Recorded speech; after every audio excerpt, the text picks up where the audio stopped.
여러분, 아까 우리 목사님께 소개해 주셨지만 정말 김홍호 목사님은 아주 오래전부터 친한 친구, 형제 이상의 목사님이십니다. 평상시에 늘 존경하고 또 좋아하고 사랑하는 목사님, 또 사모님도 마찬가지고요. 오래전부터 잘 알고 있는 사모님이신데 오늘 귀한 교회에서 이렇게 하나님 말씀을 통해서 함께 만나게 되어서 반갑고요. 제가 여기 온 것은 아마 세 번째가 되는 것 같아요. 기억을 하시는 분은 보시겠지만 오늘 말씀을 통해서 크게 은혜를 나눌 텐데요. 따라합시다. 차라리 나를 죽이시오. 제목이 좀 심상치 않죠. 안 그래도 요즘 세상이 흉흉하지 않습니까? 곳곳에서 참 마음이 아픈, 어떻게 사람이, 어떻게 인간이 어떻게 저 끔찍한 일을 저지를 수 있을까라는 그런 사건 사고들이 너무나도 많이 일어나는 그런 시대 목판에 우리가 살아가고 있습니다. 좀 좋은 소식을 듣고 살아도 쉽지 않은 그런 세상살이인데 매일매일 들려오는 소식을 보게 되면 우리들의 가슴이 너무너무 아파요. 그리고 인간이 어떻게 저렇게 끔찍한 일을 저지를 수 있을까? 그럼에도 불구하고 오늘 저는 제목을 차라리 나를 죽이시오, 이 제목을 들고 함께 은혜를 나누기를 원합니다. 여러분, 우리가 읽었던 이 누가복음 15장의 말씀은 너무나도 우리가 잘 알고 있는 말씀이에요. 그렇죠? 어떠한 내용이 말씀이죠? 돌아온 탕자의 비유라고 하는 그런 비유로 너무나도 잘 알려져 있는 말씀입니다. 주일학교에도 보다 쥐가 따갑도록 들었을 것이고, 이 말씀이 얼마나 유명하냐 하면 믿지 않는 사람들조차도 이 내용을 잘 알고 있어요. 그리고 드라마라든지 영화라든지 연극이라든지 또 소설 같은 그런 소재나 주제로 활용을 하기도 합니다. 누가복음 전체에 있어서도 누가복음 연구하는 학자들을 보게 되면 그런데 이 말씀의 내용이 굉장히 중요하다고 이야기를 합니다. 또 누가복음 15장 전체뿐만 아니라 신약과 구약 복음 전체를 통해서도 이 돌아온 탕자의 비유의 말씀은 복음의 핵심을 담고 있는 아주 중요한 말씀인 것을 우리가 익히 들고 알고 있습니다. 그만큼 중요한 말씀입니다. 그런데 내용은 오히려 단순합니다. 간단합니다. 어떤 마을에 두 아들을 둔 아버지가 있었어요. 근데 어느 날 둘째 아들이 아버지에게 와서 자기에게 어차피 물려질 유산을 빨리 먼저 물려달라고 얘기를 합니다. 그리고 아버지는 성큼 그 둘째 아들에게 유산을 반절을 뚝 떼서 나눠줘요. 그런데 어떻게 됩니까? 자, 이제 우리가 읽진 않았지만 본문으로 좀 들어가 보도록 하죠. 자, 13절 여러분의 말씀을 좀 보도록 하죠. 13절. 자, 오늘은 말씀을 한 소절 살펴보면서 은혜를 나누도록 하겠습니다. 13절 시작. 그 후 며칠이 안 되어 둘째 아들이 재물을 다 모아가지고 먼 나라에 가 거기서 허랑방탕하여 그 재산을 낭비하더니, 자, 아버지에게 물려받은 재산을 가지고 어떻게 됐어요? 허랑방탕하여 다 탕진해버립니다. 자, 여러분, 이 본문의 말씀을 잘 이해하기 위해서는 이 본문이 담고 있는 역사적인 시대적인 당시 사회 배경을 우리가 좀 알아볼 필요성이 있습니다. 그래서 저는 오늘 이 말씀을 어떤 초점에서 함께 살펴보기를 원하냐면 돌아온 탕자 아들에게 초점을 맞추지 말고 아버지에게 초점을 좀 맞추고 함께 말씀을 살펴보기를 원합니다. 왜 아버지는 이 모든 것을 나중에 우리가 잘 아는 얘기지만 다 탕자라고 돌아온 그 아들을 아무런 조건 없이 다 받아주었는가? 그것도 달려나가서 그 아들을 끌어안고. 왜 아버지는 달려나갔을까? 한 걸음에 상 거짓골로 돌아오는 그 아들을 알아보고 동구 밖에서 기다리다 그 아들을 알아보지 않습니까? 그래서 오늘은 아버지의 관점에서 말씀을 살펴보기를 원하는데요. 자, 그럼 우리가 먼저 생각해 보고 있습니다. 당시 유대인들은 어떤 상황 속에서 유산을 분배했는가, 재산을 나눠주었는가 하는 거예요. 자, 보통 유산을 분배할 때는 어떤 경우에 일반적으로 유산을 분배하고 유산을 나누게 됩니까? 돌아가셨을 때죠. 그렇죠. 마찬가지입니다. 여러분, 당시 정통적인 유대인 사회에 있어서 아버지의 위치는요, 아주 엄격한 가부장적인 사회였기 때문에 유대인 사회에 있어서 아버지의 위치는 거의 왕 같은 절대적인 존재였습니다. 우리나라도 예전에 유교주의 영향으로 인해서 조선시대를 보게 되면 엄격한 가부장적인 사회주의 아니었습니까? 부부가 또는 자식과 부모의 관계가, 스승과 제자의 관계, 엄격한 그러한 시대였다는 것이죠. 그것 이상으로 당시 유대인의 사회는 엄격한 그런 가부장적인 사회 속에서 아버지의 권위는, 그 말씀 한마디가 바로 법이었습니다. 그리고 재산을 물려줄 때는 어느 때 물려주냐면, 아버지가 살아있을 때는 단 한 푼도 그 재산을 요구할 수도 없었고 재산을 물려줄 수 없었어요. 그런데 버젓이 아버지가 살아계신데 둘째 아들이 지금 재산을 물려달라고 요구를 합니다. 결국 이 이야기는 무슨 이야기냐? 이 아들이 얼마만큼 못된 불효자인 것을 정확하게 드러내 주는 거예요. 거꾸로 이야기를 하면 아버지 빨리 죽으라고 하는 얘기와 마찬가지입니다. 천일공노한 불효 막심한 자식이라는 거지요. 그래도 더 이상한 것은 뭐냐 하면, 이런 못된 아들이 잘못된 길을 걸어가고 있는 것 아닙니까? 해서는 안 될 일을 지금 하고 있는 거예요. 그런데 아버지가 더 이상해요. 저도 자식을 셋 키웠습니다. 만약에 셋밖에 못 키웠는데, 여러분, 자식이 잘못된 길을 걸어가면 부모님은 어떻게 해야 됩니까? 그것을 가만히 지켜보고 망하든 흥하든 그대로 알아서 하라고 두는 게 그게 부모의 책임이고 부모의 마땅한 모습입니까? 그렇지 않잖아요. 잘못된 길을 걸어가면, 잘못된 일을 하면 타일러야죠. 가르쳐야죠. 말을 안 들으면 매를 대서락도 바로 가르쳐서 바른 삶을 살아갈 수 있도록, 사람 구실을 제대로 할 수 있도록 그렇게 하는 것이 부모님의 마땅한 책임이고 부모님이 해야 될 일이에요. 그저 그냥 자식이 잘못된 길을 걸어가 그대로 방치하는 것, 그것은 올바른 부모님이 아닙니다. 그런 오늘 본문을 보면 어떻습니까? 이 아버지가 이상하게도 엄격한 가부장적인 사회에서 왕 같은 존재인 이 아버지의 말씀을, 당시의 관습을 어기고 재산을 물려달라고 하는 이 둘째 아들의 요구에 단 한마디도 꾸짖지 않아요. 뭐라 하지 않습니다. 그대로 그 자리에서 이 둘째 아들의 요구를 다 받아들입니다. 그리고 재산의 절반을 뚝 떼가지고 나눠줬다라는 거예요. 그런데 어떻게 됩니까? 이 재산을 가지고 이 둘째 아들이 여러분도 얼마나 못된 아들이냐 하면, 이 재산을 가지고 어떻게 하지요? 유대 땅에 머물지 않고 그 재산을 다 싸가지고 어디로 갑니까? 먼 나라로 아예 이민을 가버립니다. 이주를 해버립니다. 여러분, 이 장면에서 우리가 한 가지 생각해 볼 것은 뭐냐면, 이 둘째 아들의 영적인 상태, 쉽게 하면 하나님의 신앙조차도 얼마나 이게 불효막심한 못된 잘못된 영적인 상태인 것을 우리가 알아볼 수 있습니다. 여러분, 당시 유대인들은 그들의 선민 사상에 의해서 자기들만이 하나님의 특별하게 선택받은 사람이라는 생각들 속에 살아가고 있었어요. 자기들만 구원받은 하나님의 백성이고 자기들만이 하나님의 사랑받는 사람들이라고. 그래서 자기들 외에, 유대인 외에 다른 이방인들은 어떻게 취급합니까? 사람 취급을 하지 않았습니다. 상종을 하지 않았습니다. 부정타는 일이었기 때문에. 그리고 자신의 고향 땅인 유대 땅을 떠나는 것 자체는 사실은 유대 사회에서는 용납이 안 됐어요. 왜냐하면 하나님이 머물라고 약속된 땅이었기 때문에. 그래서 그 땅을 떠난다고 하는 것은 하나님을 떠난다고 하는 영적인 의미가 담겨져 있습니다. 그래서 유대인들이 유대 땅을 떠날 때에는 임시로 떠나는 거지 완전히 떠나는 것이 아니었어요. 그래서 늘 그들은 외국의 생활은 나그네 된 삶으로 그래서 표현을 하고 있는 거예요. 언젠가는 돌아올 고향 땅이기 때문에. 그런데 둘째 아들은 어떻습니까?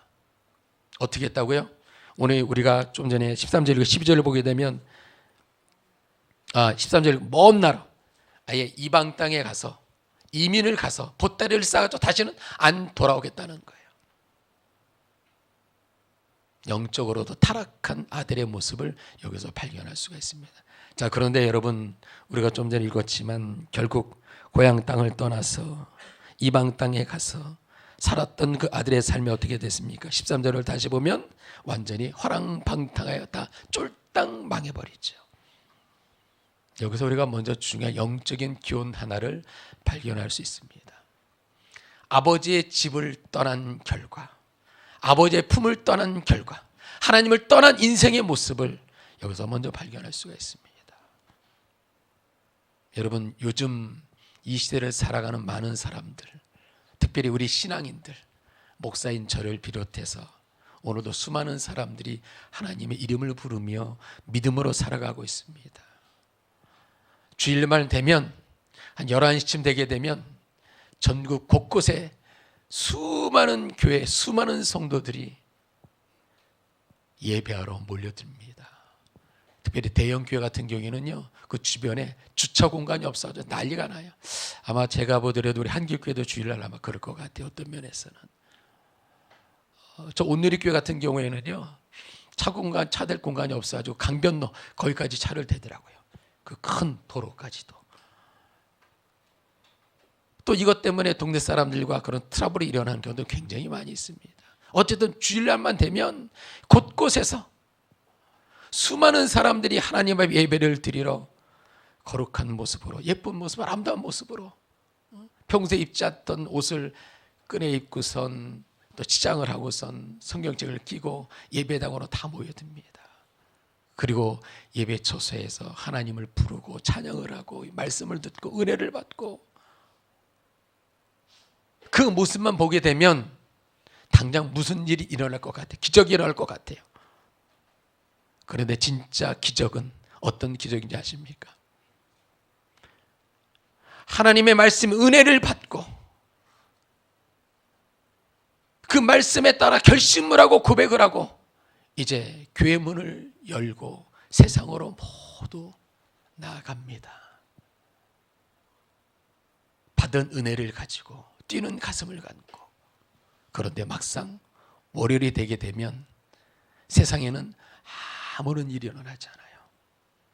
큰 변화가 일어날 것 같은데 곳곳에서 하나님의 역사가, 하나님의 이름이 영광을 받으시고 곳곳에 변화의 역사가 일어날 것 같은데 전혀 일어나지 않아요.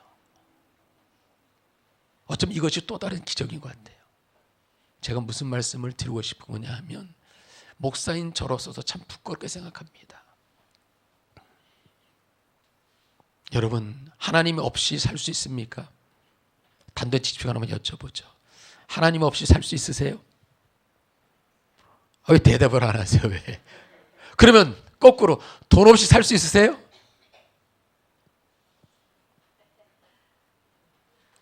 여러분, 요즘 우리가 믿음으로 산다고 하지만 믿음만으로 산다는 것, 신앙만 가지고 산다는 것, 하나님만 바라보고 산다는 것 쉽지 않아요.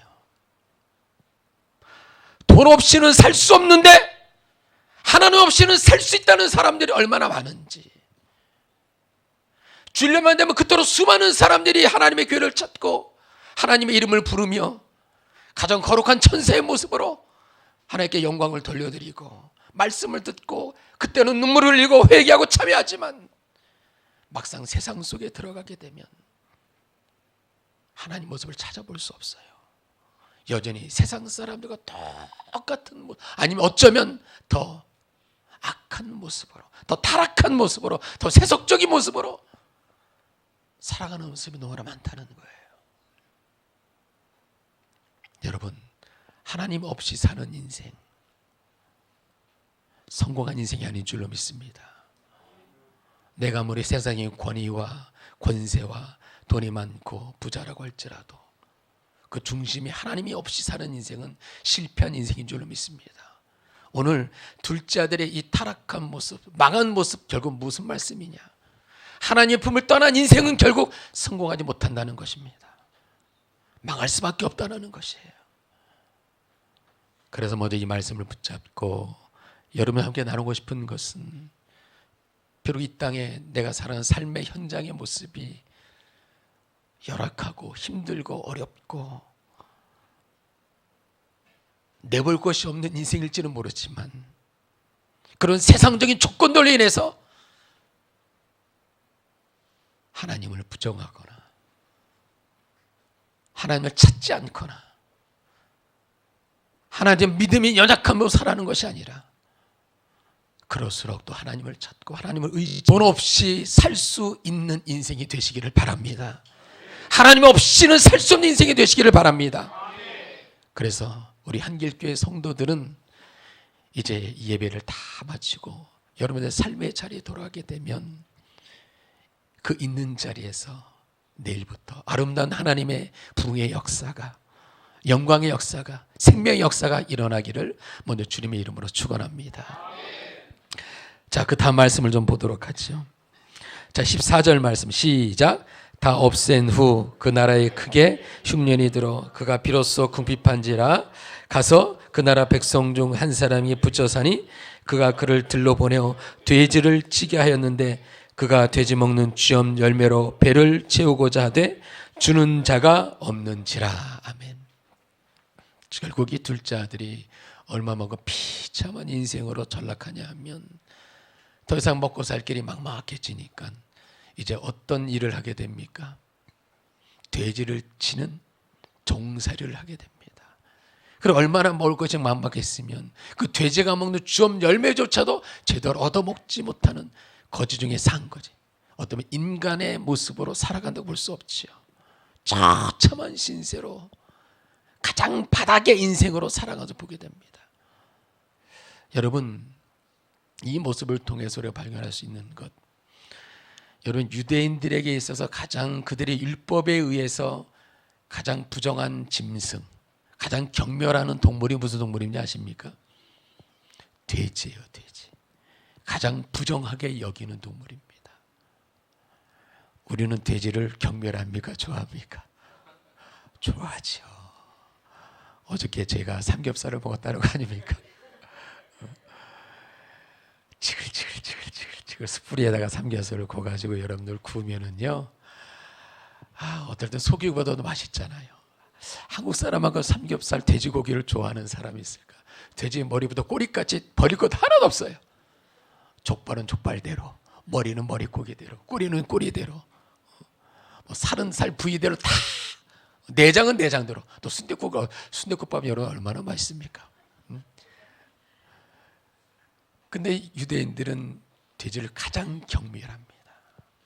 근데 그 돼지를 치는 신세가 됐다는 건 여러분 얼마나 비참한 신세인지를 역설적으로 지금 말씀에서 우리에게 보여주고 있는 것입니다. 그리고 이 둘째 아들이 얼마나 못됐냐 하면 사람들에게조차 따돌림을 당하는, 특별히 자기 민족에게죠. 무슨 말씀이냐면 당시 유대인들이 고국에만 머물지 않고 외국으로 떠나는 경우가 있었는데 여러 가지 일로. 그러면 유대 사람들은요, 어떤 나라에 정착을 하게 되면 흩어져 살지 않습니다. 모아 살아요. 그리고 회당을 짓고 거기에서 유대인의 정통적인 문화와 종교를 계속 가르치면서 그것을 유지합니다. 그리고 자기 동족들 중에 무슨 어려운 일이 생기면 발벗고 나서서 도와줍니다. 도와줘요. 그리고 먼 길에 혹시 그 길을 지나가는 같은 동족 유대인들이 있으면 그들을 환대하죠. 그것이 나그네 환대법이거든요. 그거는 관점에서 보면 이 둘째 아들이 지금 먼 나라에 와서 망했잖아요. 그러면 여기에도 분명히 당시 유대인들이 있었을 거예요. 근데 자기 동족에조차 버림받았다는 것을 보여주고 있는 것이. 얼마나 둘째 아들이요, 영적으로나 육적으로나 얼마나 타락하고 못된 아들인지를 우리가 정확하게 여기서 구제불능의 인생임을 우리가 분명히 발견할 수 있다는 것이에요. 그런데 반전이 일어나죠. 자, 17절 말씀을 좀 보도록 합시다. 17절 시작. 이에 스스로 돌이켜 이르되 내 아버지에게는 양식이 부족한 품꾼이 얼마나 많은가. 나는 여기서 줄여 죽는구나. 이에 스스로 돌이켜 이르되. 자, 반전이 일어납니다. 둘째 아들이 드디어 자기의 꼬라지를, 자기의 상태를 깨닫게 된 것이에요. 그리고 무엇을 생각한다고요? 아버지의 집을 생각해요. 이에 스스로 돌이켜, 이 말씀이 굉장히 중요한데요, 신학적으로도 굉장히 중요한 말씀입니다. 이 말씀 그대로 보게 되면 아들이 자기 스스로 자기가 얼마만큼 잘못된 삶을 살았는지를 깨달았다는 것으로 분명히 말씀을 하고 있습니다. 여기 스스로 돌이키는 말씀은 자기 꼴을 드디어 알아봤다라는 거거든요. 자기의 본 모습을, 자기의 현재 형편이 어떤지를 깨달았다는 거거든요. 근데 이 말씀대로 보면 자기 스스로 자기가 알아서 자발적으로 자기의 모습을 돌아봤다라고 깨달았다고 이야기를 하고 있어요. 그런데 오늘 이 말씀은 그런 뜻이 아니라는 것을 사실은 말씀하고 있는 것입니다. 왜냐하면 말씀을 좀 제가 함께 여러분 나누고 싶은데요. 여러분, 오늘 이 누가복음 15장에는요. 도런 탕자의 비유뿐만 아니라 또 다른 비유 두 가지가 앞에 등장을 합니다. 어떤 비유인지 아세요? 너무너무나 여러분들이 잘 아는 비유 말씀. 하나는 100마리 양 중에서 잃어버린 한 마리 양의 비유가 등장을 합니다. 그리고 또 하나의 비유는 10 드라크마 중에서 한 드라크마를 잃어버렸던 여주인의 이야기가 등장을 해요. 세 가지 비유가 등장을 합니다. 누가복음 15장을 보게 되면 세 가지의 비유를 주님께서 말씀을 하세요. 그럼 왜 누구에게 이 비유의 말씀을 하셨는가? 우리가 항상 비유 말씀을 들을 때는 누구에게 이 비유 말씀을 하셨는지 비유의 대상을 살펴봐야 되고요. 비유의 목적과 비유의 내용을 알아봐야 되는데 이 세 가지의 비유를 누구에게 말씀하셨냐면 한 장을 넘기셔서 15장 1절 한번 가봅시다.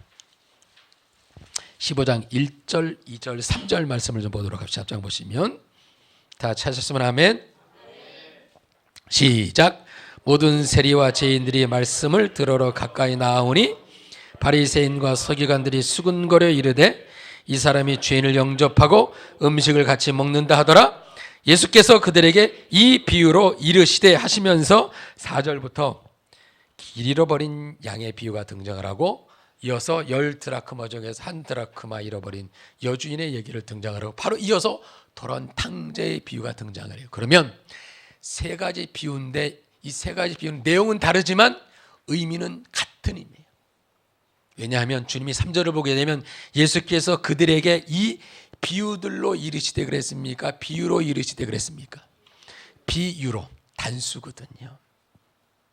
그러니까 내용은 세 가지지만 가르치는 목적, 의미는 한 가지라는 거예요. 그래서 무슨 의미냐? 여러분, 당시 주님이 이 땅에 오셔서 주님이 함께 하셨던 사람들의 모습은 어떤 사람들이었습니까? 당시 권세가 있고 또 정치적으로 유명한 사람들, 또 부자들, 이런 사람들이 주님 곁에 또 주님이 그런 사람들과 함께 했습니까? 그러지 않았죠. 가난하고 사회적으로 약자의 모습들, 사람들에게 멸시받고 고통당하는 사람들, 병 고칠 능력이 없어서 죽어가는 사람들, 죽었던 사람들, 그런 사람들을 상대하시면서 그들의 얘기를 들어주고 그들을 가르쳐 주시고 위로해 주세요. 새벽보다 밤늦게까지 새벽 문전부터 사람들이 줄을 섰잖아요. 주님이 가는 곳마다 군대와 수많은 사람들이 몰려들지 않았습니까? 근데 이 사람들은 정체는 당시 정통적인 유대인들의 관점이면 다 부정한 사람들, 죄인들이에요. 그러니까 정통 유대인들은 못마땅한 거죠.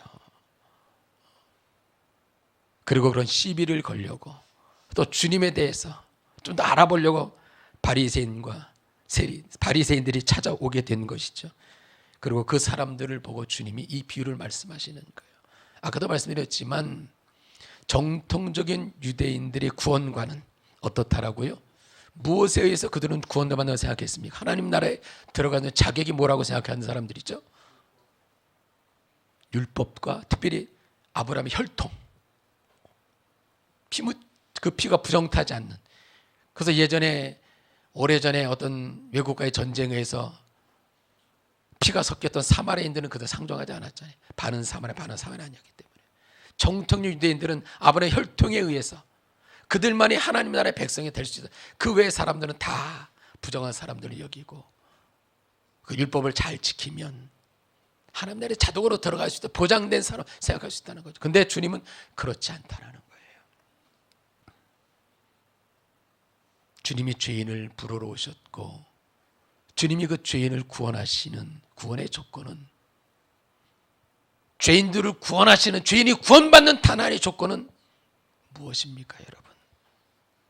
죄인들 스스로의 어떤 자격이 있어서 그들이 회개했기 때문에 아니에요, 여러분. 어떤 면은 엄격히 따지면 전적으로 하나님의 은혜인 줄로 믿습니다. 우리의 행위로,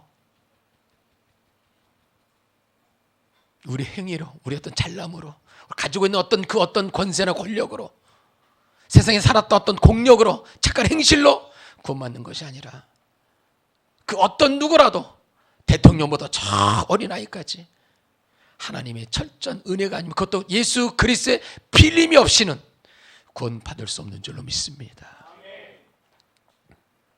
자, 그래서 여러분, 그런 관점에서 이 말씀 보게 되면 둘째 아들이 스스로 돌이켜서 회개해서, 쉽게 말씀드리면 아버지의 인정을 받은 것이 아니라는 거. 왜냐하면, 자, 여러분 잘 이제 들어보세요.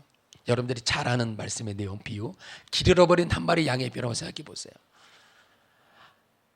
100마리 양 중에서 한 마리 길 잃어버린 양이 발견이 됐습니다. 그것도 누가 발견하죠? 목자가 발견을 해요. 그리고 그 양을 찾기 위해서 99마리 양을 두고 그 양을 찾으려고 산을 넘고 물을 건너서 굽이굽이 찾아갑니다.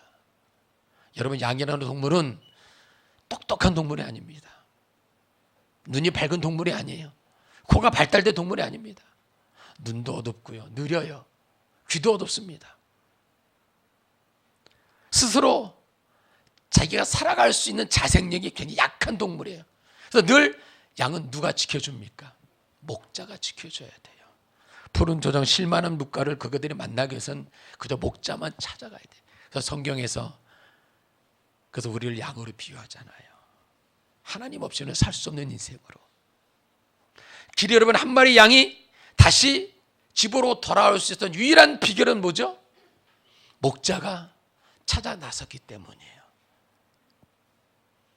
목자가 찾아 나섰는데 양이 어디 이렇게 몰래 일부러 숨어 있다가 목자가 오는 것 잘 살펴봤다가 짠 하고 나타나가지고, 내가 여기 있습니다, 나 찾으셨냐고. 그래서 자기 스스로 자기가 나타나서 목자와 함께 돌아온 것이 아니라요, 어디서 잃어버렸는지 모르지만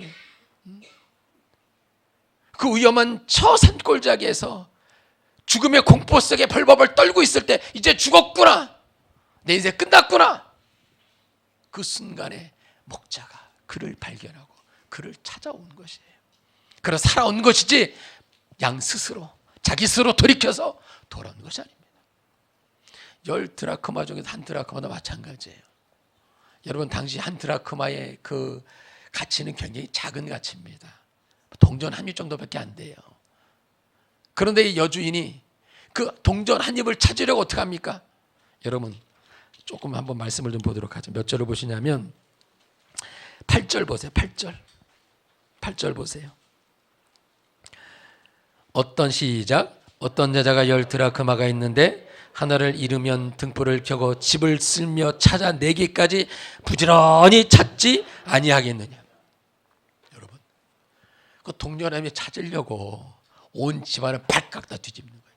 10원짜리 1원짜리 동전 하나 찾으, 쉽게 말씀드리면 장롱을 다 끄집어내고 소파를 다 뒤집어내고 청소기를 돌리고 빗자루 수라지 비춰가면서 마루미까지. 여러분 같으면 100원짜리 하나 10원짜리 어디 흘려서 밑으로 들어가시면 찾겠어요? 여러분들 내버려 두지. 근데 그 동전을 찾게 된 이유는, 비결은 동전이 저 밑에 숨어 있다가 짠 하고 나타, 여주인님 내가 여기 있습니다, 찾지 마세요, 수고하지 마세요. 동전이 스스로 나타나서 찾게 된 것이 아니라 여주인이 온 집안 구석구석 찾아내 그 열심에 의해서, 그 희생에 의해서 동전이 찾게 된 것이에요. 근데 성경은 그 찾게 된 과정을, 돌아온 과정을 어떻게 이야기를 하냐면, 자, 여러분 6절 말씀 한번 보세요. 6절 말씀, 6절 7절 말씀. 자, 양이 돌아온 것에 대해서 뭐라고 말씀하시냐면 잘 보셔야 되는데, 시작. 집에 와서 그 벗과 이웃을 불러 모으고 말하되 나와 함께 즐기자, 찾아내어 널하리라. 내가 너에게 이르노니 이와 같이 죄인 한 사람이 회개하면 하늘에서 회개할 것 없는 의인 99으로 말미암아 기뻐하는 것보다 더하니라. 죄인 한 사람이 회개하면. 다 10절도 봅시다. 시작. 드라크마 돌아온 것에 대해서 시작. 내가 너에게 이르노니 이와 같이 죄인 한 사람이 회개하면 하나님의 사자들 앞에 기쁨이 되느니라. 한 사람이 회개하면, 찾은 것은 목자고 여주인인데 그 결과에 대해서 잔치를 나눌 때는 그 공을 누구에게 돌고 있습니까? 죄인 한 자를 회개하면. 이게 하나님의 역설적인 은혜입니다. 그래서 우리는 사실은 착각하지 말아야 돼요.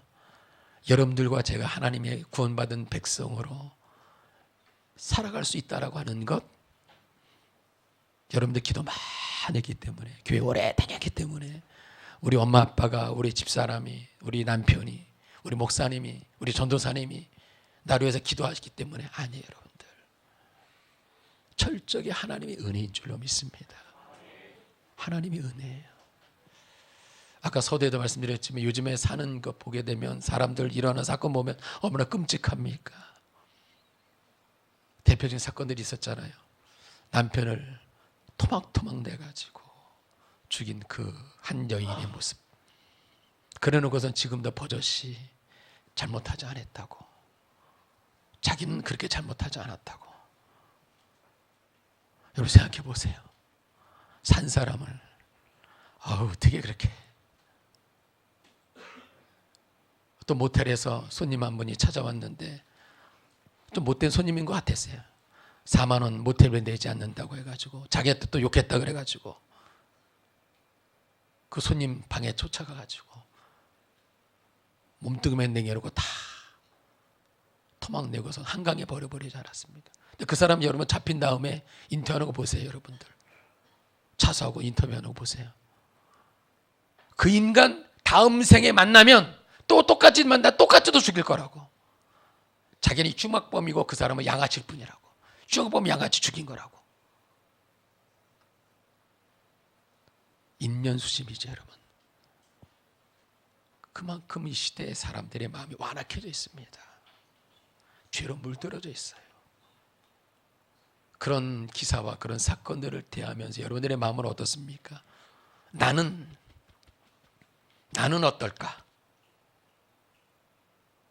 나는 그래도 저 정도는 아니지. 스스로 여러분들 그렇게 살지 않은 것에 대해서 여러분 얼마만큼 감사하고 계세요? 솔직히 저는 목사로 살아가고 있지만 저도 솔직히 자신하지 못해요.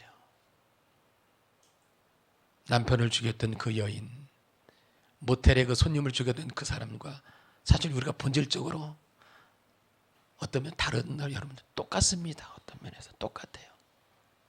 우리가 오늘 그렇게 살지 않게 된 가장 중요한 이유는 무엇이냐? 하나님의 은혜가 오늘도 나를 붙잡고 계시기 때문이에요. 그 은혜의 손길이 오늘도 나의 곁을 떠나는 순간 우리든 그 사람은 더 악하면 악했지 여러분 더 선하다고 우리는 장담할 수 없는 사람들입니다. 여러분 타락한 인간은 스스로 죄의 문제를 해결할 수 없습니다. 내 스스로 내가 잘못된 삶을 살고 있다고 깨달을 수 없어요. 하나님께서 회개의 영을 주지 아니하시면, 깨닫게 하지 아니하시면 순간순간 죄악된 세상 속에서 네가 이렇게 잘못 갈고 있다, 이렇게 잘못 살아가고 있다, 이것이 죄다라고 가르쳐주지 아니하시면 우리 스스로 죄 문제를 해결할 수 없습니다. 오늘 여러분들이 뭐가 잘못되고 뭐가 선한 것인지 알 수 있는 그 비결은 여러분들 기도 많이 했기 때문에, 교회 오래 다녔기 때문이 아니에요. 교회 오래 다녀도 기도 많이 해도 말씀 아무리 봐도 죄 짓고 사는 사람 얼마나 많은지 여러분들. 인간은 자신할 수 없습니다. 그때 하나님의 은혜로 나를 붙잡아 주냐, 내로 그 은혜를 덮어주냐 하시면, 나를 깨닫게 하자면, 회개의 영을 주지 아니하시면, 또 결국 둘째 아들이 아버지의 집을 생각하고 아버지의 집으로 돌아갈 수 있었던 유일한 비결은 뭐예요?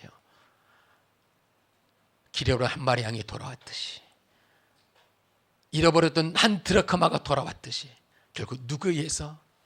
하나님의 보이지 않는 성령의 손길이, 성령의 은혜가 그 아들의 마음을 움직이기 때문인 줄로 믿습니다. 그래서 하나님 앞에 우리가 죄인으로서 살아가지만 그 죄의 문제를 해결할 수 있는 유일한 비결은 어떤 아브라함의 혈통이 아니고 어떤 율법에 의한 것이 아니라 철저히 하나님 은혜가 아니면 아니라는 것을 지금 말씀하고 있는 것이에요. 자, 이제 결론을 좀 내리도록 하죠. 오늘 말씀의 클라이막스인데요. 자, 둘째 아들이 이제 집으로 돌아갑니다. 자, 17절, 그 돌아오는 아들을 기다렸던 아버지가 있었는데 17절 말씀 시작. 이에 스스로 돌이켜 이르되 내 아버지에게는 양식이 풍족한 품거리 얼마나 많은가. 나는 여기서 줄여 죽는구나. 내가 일어나 아버지께 가서 이르기를 아버지, 내가 하늘과 아버지께 죄를 지었사오니 지금부터 아버지의 아들이라 일컬음을 감당치 못하겠나이다. 나를 품꾼의 하늘로 보소서 하리라 하고 20절 시작. 이에 일어나서 아버지께로 돌아가니라. 아직도 거리가 먼데 아버지가 그를 보고 측은히 여겨 달려가 목을 안고 입을 맞추니. 이 장면이 들어보면 들여다보셔서 감동적이잖아요. 멀리서 상거짓골을 하고 돌아오는 이 아들의 모습. 집을 나갈 때는 가장 좋은 옷을 입었겠죠. 피값보척하는 재산이 많았으니까 의기양양해서 집을 뛰쳐나갔겠죠. 돌아오는 모습을 보게 되면 돼지를 치는 종살이를 다 돌아왔으니 여러분, 또 그 먼 길을 또 제대로 입고 제대로 먹고 돌아왔겠습니까? 꼬질꼬질 떼는 얼굴에 그냥 뚝뚝뚝 그냥 떼꺼물이 떨어지고 옷은 다 헤어져가지고 상거짓골로 그렇게 멋지고 예뻤던 아들의 모습은 다 사라진 거짓골로 돌아오는데 이 아버지는 어떻게 해요? 한눈에 그 둘째 아들을 알아봅니다. 멀리서 그것도 알아봐요. 멀리서. 그리고 한 걸음에 달려가서 그 아들을 끌어안습니다. 여기서 여러분 한 가지 질문을 드립니다. 왜 아버지는 그토록 누구보다도 먼저 그 아들을 한눈에 알아봤고 그 아들을 향해서 달려갔을까라는 것이에요. 너무나 보고 싶었기 때문에. 이 말씀을 본 건데 추측한 건데 매일매일 그 아들을 동굴 밖에서 기다렸던 것 같아요. 언제 돌아오나 언제 돌아오나. 그렇게 못된 짓을 하고 돌아간 집을 뛰쳐난 아들이었지만 얼마나 그 아들의 사랑이 크기 때문에 우리는 그런 이유 때문에 이 말씀이 감동적이고 믿지 않는 사람들에게조차도 감동적인 그런 메시지를 던져주는 것 같지만, 그러나 여기는 정말 본질적으로 놓치지 말아야 될 감동 메시지가 있습니다. 왜? 아버지는 둘째 아들이 돌아올 날을 그렇게 매일매일 동구 밖에서 노심초사하면서 기다렸고, 그리고 누구보다도 먼저 달려가서 그 아들을 품을 수밖에 없었는가. 자, 27절의 말씀을 이해하기 위해서는 한 군데 말씀을 우리가 살펴봐야 돼요. 자, 구약으로 좀 넘어갑시다. 신명기 21장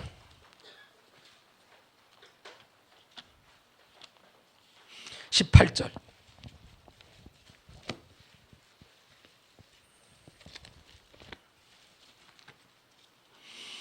신명기 21장 18절 말씀.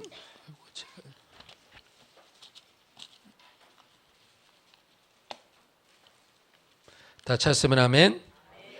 18절부터 21절까지 말씀인데요. 자, 잘 한번 읽어봅시다. 자, 제가 한 절 읽고 여러분들 한 절 읽고 22절 가져봅시다. 사람에게 완악하고 패역한 아들이 있어 그의 아버지의 말이나 그 어머니의 말을 순종하지 아니하고 부모가 징계하여도 순종하지 아니하거든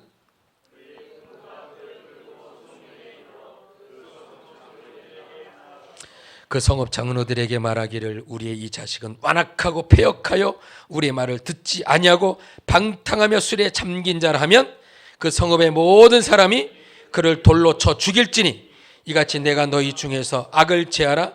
그리하면 온 이스라엘이 듣고 두려워하리라. 자, 22절 다시 한번 시작. 그 성읍의 모든 사람들이 그를 돌로 쳐 죽일지니 이같이 내가 너희 중에서 악을 제하라. 그리하면 온 이스라엘이 듣고 두려워하리라. 율법에 의하면, 하나님 말씀에 의하면, 제 얘기가 아닙니다, 여러분. 율법에 의하면 말 안 듣는 불순종하는 불효자는 어떻게 하라고 우리 학생? 왜? 부모님 말씀을 듣지 않으면 어떻게 하게 돼 있어요? 응? 어떻게 하라고 돼 있어요? 부모님 말씀 듣지 않으면 돌로 쳐 죽이도록 되었습니다. 돌로 쳐 죽이라고. 또 공개적으로 마을 사람들이 동네 한가운데 모아놓고 돌로 던져가지고 돌로 쳐 죽이도록 되었습니다. 말 안 듣는 폐역한 불효막심한 자식들은. 자, 그러면 오늘 누가복음 말씀으로 다시 돌아오시면 오늘 이 비유는 누구에게 하신 말씀이라고요? 당시 바리새인과 서기관들에게, 누구보다 율법을 잘 아는 그들에게. 그러면 지금 요 대목쯤 와가지고 둘째 아들이 돌아온다는 제목, 요 대목쯤에 와서는 바리새인들은 무슨 생각을 하고 있을까요? 예수님이 그 다음 하신 말씀은 분명히 둘째 아들이 동네에 돌아오자마자 어떻게 됐을 거라고요? 돌로 쳐 죽었을 것이다.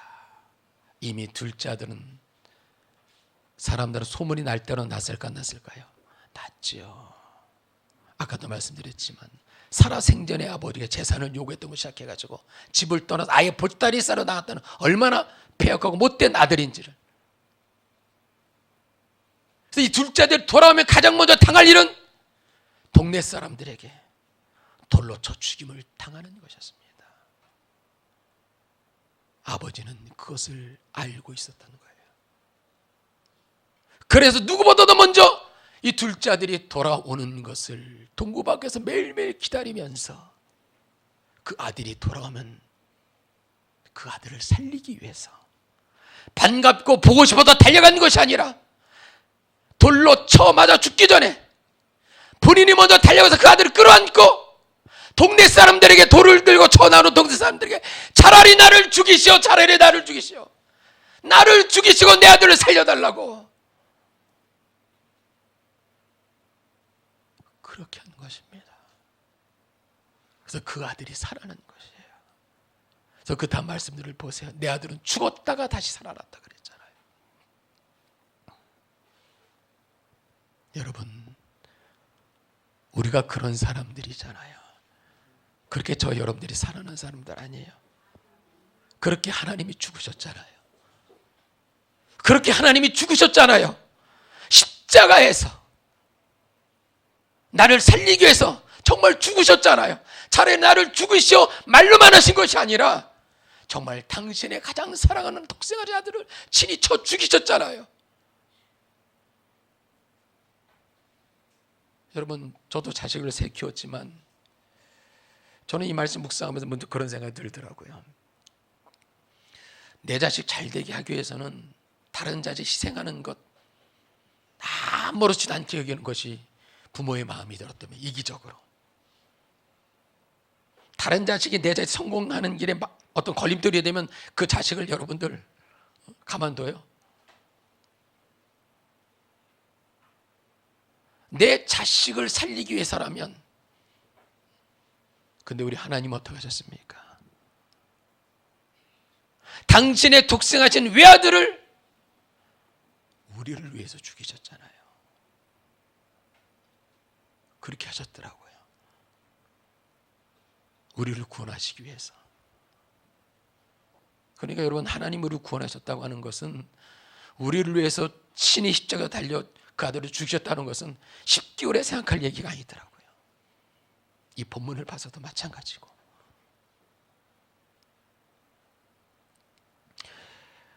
말씀을 좀 맺도록 하겠습니다. 오늘 제가 왜 교사원 신예배 때 말씀을 잠깐 들었냐 하면, 우리 선생님들 참 우리 아이들 가르치는데 시간을 더 많이 내셔야 되고 또 많은 헌신과 희생이 있으셔야 돼요.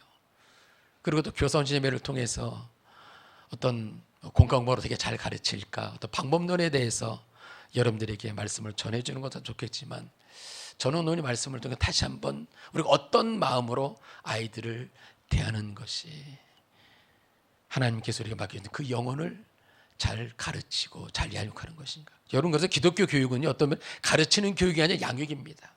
예수님이 베드로를 불러놓고 내 양을 가르치라 그랬습니까? 먹이라, 치라 그랬어요. 기르는 겁니다. 양육하는 겁니다. 생명의 교육, 살아있는 교육이에요. 그리고 가장 핵심이 뭐냐? 사랑입니다. 어떤 사랑? 하나님이 나를 사랑하신 그 사랑으로. 비록 다른 집사님의, 다른 성도님의 자녀이지만 내 자식처럼 여기고, 사도 바울이 디모데를 영적인 아들로 여기서 그들을 훌륭한 믿음의 아들로 양육 키워냈듯이, 제가 예전에 그 교육전사 때 몸담았던 교회 한 얘기를 잠깐 들려드리면, 한 여선생님이 계셔서 그 여선생님에게 아이들만 맡겨내면 금방 분간하는 거예요. 그냥 얼마 있어서 금방 분반할 정도로 배가 분간하는 거예요. 이거 저 선생님이 얼굴이 이쁜 것인가 것도 아니에요. 좋은 대학을 나오는 것도 아니에요. 기독 교육을 전공한 것도 아니에요. 또 교육을 전공한 것도 아니에요. 평범한 그냥 진짜 얼굴도 평범합니다. 그런데 희한하게 그 선생님에게 애들 맡겨놓으면 부흥하는 거예요. 희한하더라고요. 그리고 그 반은 항상 왁자지껄 살아있어요. 뭔가 꿈틀꿈틀 거려요. 선생님 그러고 주일만 되면 애들이 막 선생님 안기고 막 같이 그냥 막 비교를 가만히 들여다보니까 단관이더라고요. 지금은 주 5일로 돼서 토요일 주일날 쉬지만 그 당시에만 하더라도 토요일도 직장 생활로 출근했거든요. 근데 토요일만 되면 선생님이 퇴근한 다음에 뭐를 하느냐, 자기 반 아이들 하나하나 다 불러내요. 집에 찾아가서 떡볶이 목회사에 가르치다 떡볶이 목회사에 애들을 불러 떡볶이 사주면서 얘기 들어주고 놀아주고 놀이터 가서 아무것도 아닌 것 같은데, 그래서 여러분들에게 제가 교수님들 떡볶이 사주라는 얘기가 아니라 그 마음이 시집을 안 가셨지만 아이들을 사랑하는 그 마음, 그걸 아이들이 알고 주일날만 되면 우리 선생님에서 그때 아이들과 얘기를 하면서 고민도 들어주고. 그래서 저는 오늘 교사님을 통해서 오늘 여러분들이 맡겨진 그 영혼들, 말도 안 듣죠, 여러분들. 그렇죠? 요즘 애들 말 잘 안 만들어요. 하다 보면 자 힘도 잃어버리고 막 지치기도 하고 짜증도 나고 그렇지만 하나님이 우리를 포기하지 않으신 것처럼, 그렇잖아요. 하나님 우리를 포기하셨다면 어떻게 되시겠습니까? 포기하지 마시고 우리를 사랑하신 그 사랑으로 우리 아이들을 잘 부모의 심정으로, 아비의 심정으로 아이들을 품고 가르치고 보듬어 주시고 기다려 주시면 우리 한길교회 다음 세대는 놀라운 붕의 역사가 있을 줄로 믿습니다. 그 마음으로 우리 아이들을 잘 양육하셨고, 또 특별히 오늘 말씀을 우리 성도님들 다시 한번 하나님의 사랑, 나를 얼마나 어떻게까지 어느 정도 나를 사랑하는지 다시 한번 기억하시고, 이 땅에 하루하루의 삶이 우리 참 힘들고 어렵죠. 지금 문 밖에 나서면 여전히 또 죄악 많은 세상에서 또 먹고 살아야 될 그 고민 많은 이 세상에서 또 하루하루 살아 버텨야 돼요. 중요한 것은 그 힘든 세상의 한복판에서 우리 아버지 하나님 오늘도 우리를 잊어버리지 아니하시고 우리를 기다리시고 찾아오실 줄로 믿습니다. 그 놀라운 은혜의 역사를 경험하셔서 이 한 주간도 또 승리하시는 저희 여러분들이 되시기를 주님의 이름으로 축원합니다.